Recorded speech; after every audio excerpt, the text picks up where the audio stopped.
What do you want people to walk away with when they hear you? Authenticity, for sure. Just being able to relate to the songs that I'm writing, because they come from a real place, they come from real experiences, past experiences. These are like real, actual stories that I've been through. And I feel like people can feel that when they listen to the music. All right, we can action. We're good for it? We'll count down. 3, 2, 1.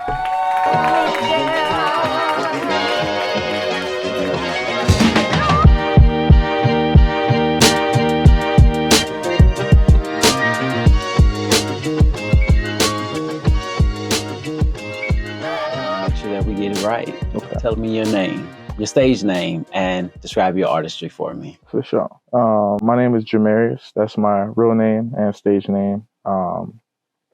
As far as my artistry, I would describe it as alternative R&B. Nice. So I'm a big R&B fan. I grew up on R&B. I say alternative because like I have a lot of different influences. So that's across different genres that incorporates what I do as far as R&B. Tell me about some of those influences. Oh man, I want to say one of the biggest ones, like me growing up and watching it, was Chris Brown. But prior to that, Michael Jackson. My family played a lot of Michael Jackson. I would dance around the kitchen, with a hat on when I was a kid. So just trying to be like Michael. And then Chris Brown came about, and I felt like he took my spot in a way. But I'm not much of a dancer, but I definitely felt like, man, Chris Brown is exactly what I wanted to be in the modern era, if that makes sense. If you close your eyes and listen to you, you sound like Chris Brown, Man, especially when you're doing your acoustic. appreciate that. Do you get anybody who says, hey, you sound a little like Chris Brown to me? For sure. I've heard that a lot. I've heard Tory, Lanez. I've heard Neo. I've heard Trey Songz. I've heard a few different people. And those are all my influences. What would you say are your peers? Who do you say you feel like your peers are at this time? Right now, man, Brent Fayez is one. He's dope. I would say a lot of people say The Weeknd. Just those are some names that I hear thrown out there when they hear my music. Where were you raised and born? So Were you here in California? So I was actually raised in Florida, Okay. Central Florida to be exact, a little bit outside of Orlando, Florida. So the city is actually called Lake Wells. So I was actually born and raised in Lake Wells, Florida. Nice. Yeah. There you started your musical journey at 13, right? Yeah, pretty much. So I had a friend and his brother that did music. They were already recording themselves. My mom played a lot of R&B growing up, so I was already kind of singing and influenced by R&B. But once I figured I could actually record music, that inspired me to just pursue it. So my friend and his brother, they were rappers. They were recording in their home on their computer, and then once they taught me how to do it, I was on my way.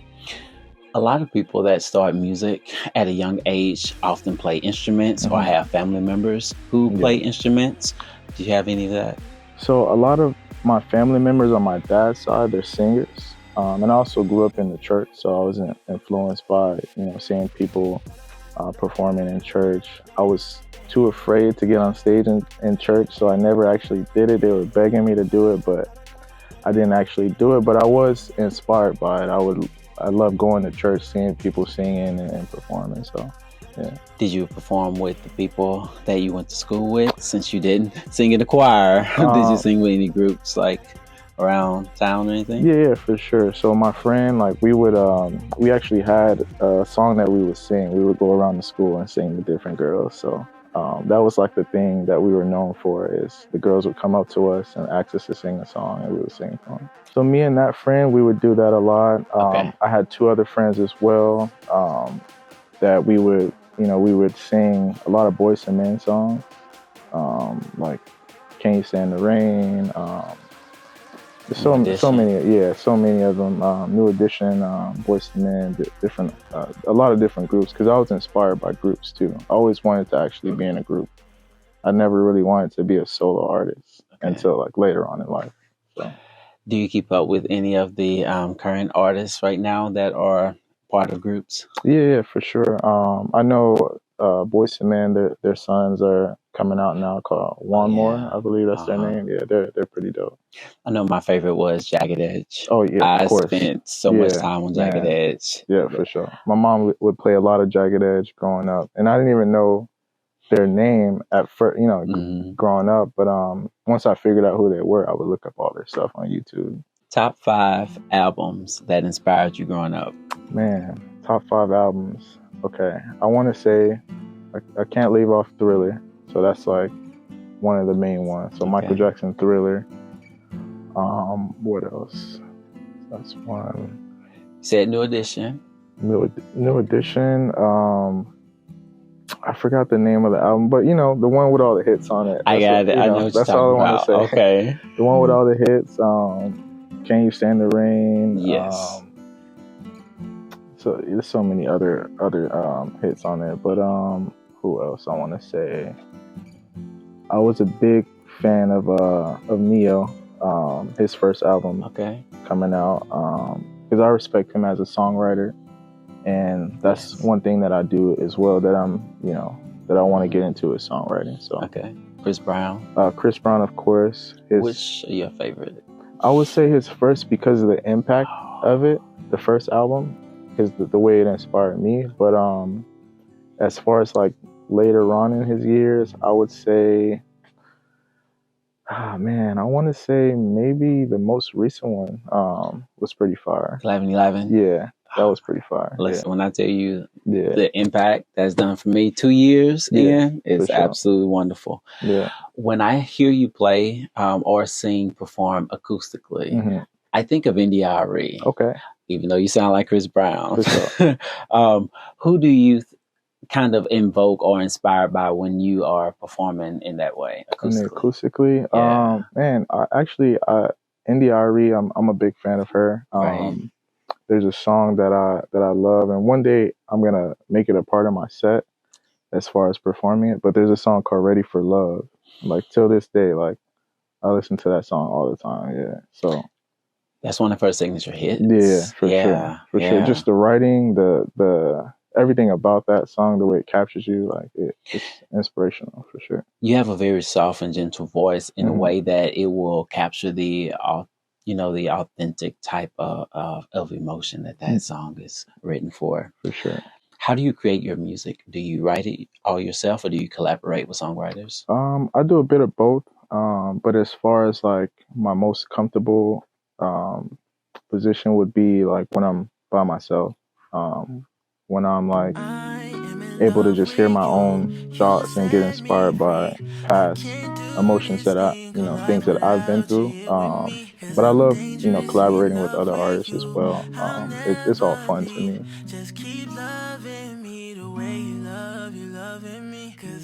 You released Sad Face, your debut EP back in 2021. It's high quality work. Like it's really great. Walk me through it a little bit. Like how long did it take? Like what was the inspiration behind it? Man, so funny story is that project was produced by my homie Chase the Money. He's a producer. He has a lot of platinum records. His most recent was Don Toliver and Offset called Worth It. And that one got like to the top of the charts. But back in 2021, I was like basically engineering at a studio with him, and like one day he was just inspired. He's like, I want to do an R&B project, and I just happened to be the R&B artist in the building. So he gave me like 5 or 6 beats, and we recorded that project in like 2 to 3 days. Fully mixed, mastered, recorded in 2 to 3 days. Yeah. 2 or 3 days. Yeah, 2 to 3 days. Yeah. 2 to 3 days. 72 hours. You gave us that EP. Yeah, for sure. Okay. For sure. So you gave us three singles over the past year, back in 2024. Girls Like, Hunting Me, and I Swear. So if you can do an EP in 72 hours, when can we get this next upcoming EP or album? This year for sure.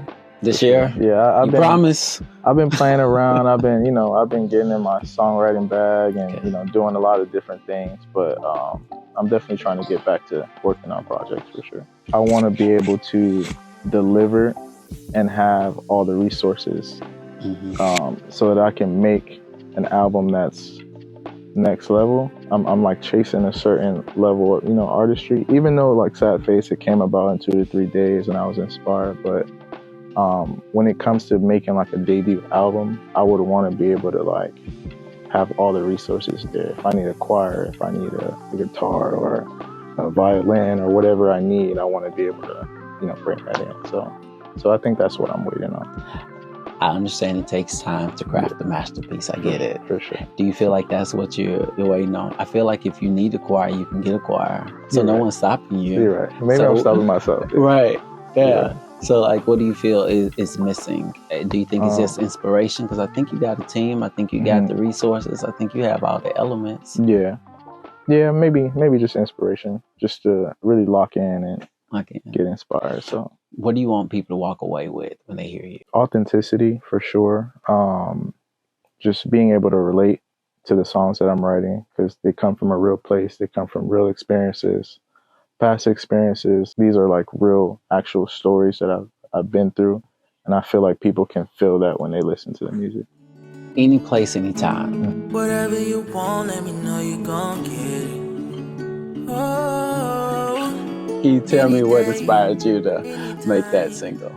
Basically, you know, saying like whatever you want, like any place, anytime, like I got it for you, basically. You know, whether it's, you know, if you want me, like tell me that and we could be that. If not, then, you know, it's cool. Like that's basically the gist of the song. What's the type of, generally speaking, emotion you want people to have when listening? I think a bit of everything. I definitely want them to take it serious, but I also like to have fun with records as well. So a lot of the stuff that I do when I'm collaborating is a lot of fun party records.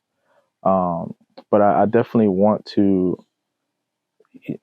them to feel the emotion. That's why I like to write a lot of songs that are like more on the darker, emotional ballad side. Those are the songs that I love the most, for sure. Okay. Like Haunting Me is one of those records.